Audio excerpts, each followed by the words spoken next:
Review: Carrie is a new version of a classic. After all, we see new versions of Shakespeare or Tennessee Williams all the time, whether on stage or screen. What's wrong with doing an updated version of a beloved Hollywood movie? In theory, nothing, yet in practice, it seldom works out well. There's something about how movies, with their singularity of mood and density of detail, imprint themselves on our imaginations that places the prospect of a remake somewhere between the rock and hard place. Think about it.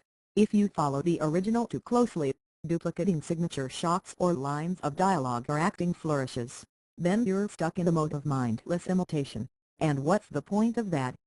People might as well just watch the great version they already know or, for new generations, have yet to discover. But if you seriously update the movie in question, making a lot of eyebrow-raising changes, then you risk violating the essence of the original, or leaving out too much of what everyone loved about it in the first place. When you get down to it, a new version of a classic is a contradiction in terms.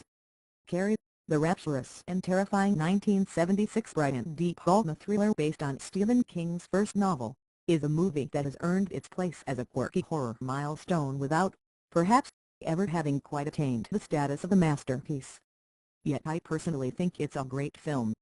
There's nothing that compares to its glittery fusion of dreaminess and dread, of Cinderella at the prom fantasy and blood bucket horror, all mixed up with elements of 70s teen-exploitation comedy and primally entangled mother-daughter tragedy. And what acting! Sissy Spacek, as the squashed nerd telekinetic high school wallflower Carrie, and Piper Laurie, as her ragingly repressed evangelical mom, achieved a tremulous power together. And De Palma, a prankish virtuoso, perched the whole thing on the knife's edge between sincerity and satire. Carrie is a timeless movie because it's both one of the most passionate and most scandalously funny horror films ever made. So what does one do for a remake encore? Kimberly Peirce, the gifted director of the new Carrie, has gone down what seems, on the surface, to be a savvy road. She follows De Palma's version quite faithfully, evoking everything from his camera angles to his lighting to his flying object F/X to his gleeful staging of mean girl antics. At the same time, she offers just enough tweaks and updated details to present the material in a new way. The fabled shower room scene, in which the naive, sheltered Carrie White Chloe Grace Moretz gets her first period and is shocked into thinking that she's dying, now has an added fillip of cruelty. Chris, the most hateful of the girls, doesn't just pelt Carrie with tampons and shout "plug it up." She records the whole ordeal on her smartphone and then posts the video. In a neat reversal, Chris and her best friend, the popular but far more empathetic Sue who feels so guilty about what happened that she gets her boyfriend to take Carrie to the prom, are both portrayed against type. Nice girl Sue is played by Gabriella Wilde, who looks like a vintage snooty princess, whereas the awful Chris is made into a pensive bohemian punk by Portia Doubleday.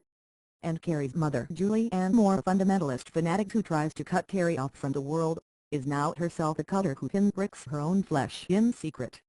Moore makes her fierce, guilt-tripping, and scary, but not, in the way that Laurie did, almost religiously possessed. Despite being 40 years old now, the Carrie story lives quite comfortably in the 21st century. Here's the problem, though. The original film had King's ingenious plot, with its fusion of innocence and cruelty and that subliminal wing of demonic takeover, but it also had De Palma's voluptuous operatic style, which gave the story the quality of a daydream turned nightmare.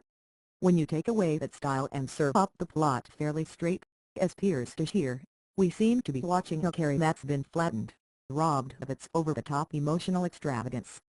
Given the challenge of revamping Spacek's brilliant shivery nerd-turned-Avenger performance, Chloe Grace Moretz does a creditable job. In stiff hair and lumpish clothing, she's very much the geek outsider, though today there's a much greater context for geeks as heroines and the emotions seem to lead through her ghostly, lunar pale skin. Yet the way Peirce has updated Carrie White, without making any overt changes to the character, is to portray her as a little less clueless, a little less pathetic, a little more defiant. She's now a cute, bright, painfully shy girl who sees herself wrongly as a loser. Before, she was a total walking blob of misery and dysfunction. That slight tonal shift robs the story of its masochistic edge. Of course, Carrie isn't merely the fable of adolescent agony. It's all about Carrie's revenge, once she's subjected to the most diabolical practical joke in movie history. Carrie's telekinetic powers, driven by the rage she represses, allowed Deep Gulmet to orchestrate the senior prom apocalypse that was pure filmmaking mastery. Pierce stages the prom as a prosaic rerun, without a lot of gaudy inspiration. And it's here that the real problem with redoing the classic reveals itself. Sure, a lot of famous movies are timeless, yet they're also rooted in their time. In the original Carrie, Spacek's character seemed to be channeling something creepy and larger than life. Maybe it was even the underworld. But now we're a lot more accustomed to seeing movie characters mold their destiny through special effects. And since Pierce films the climax in a rather depersonalized, shoot-the-works way, Carrie comes close to seeming like an especially alienated member of the X-Men team. She blows stuff up real good, in a way that would make the Devil, or Bruce Willis,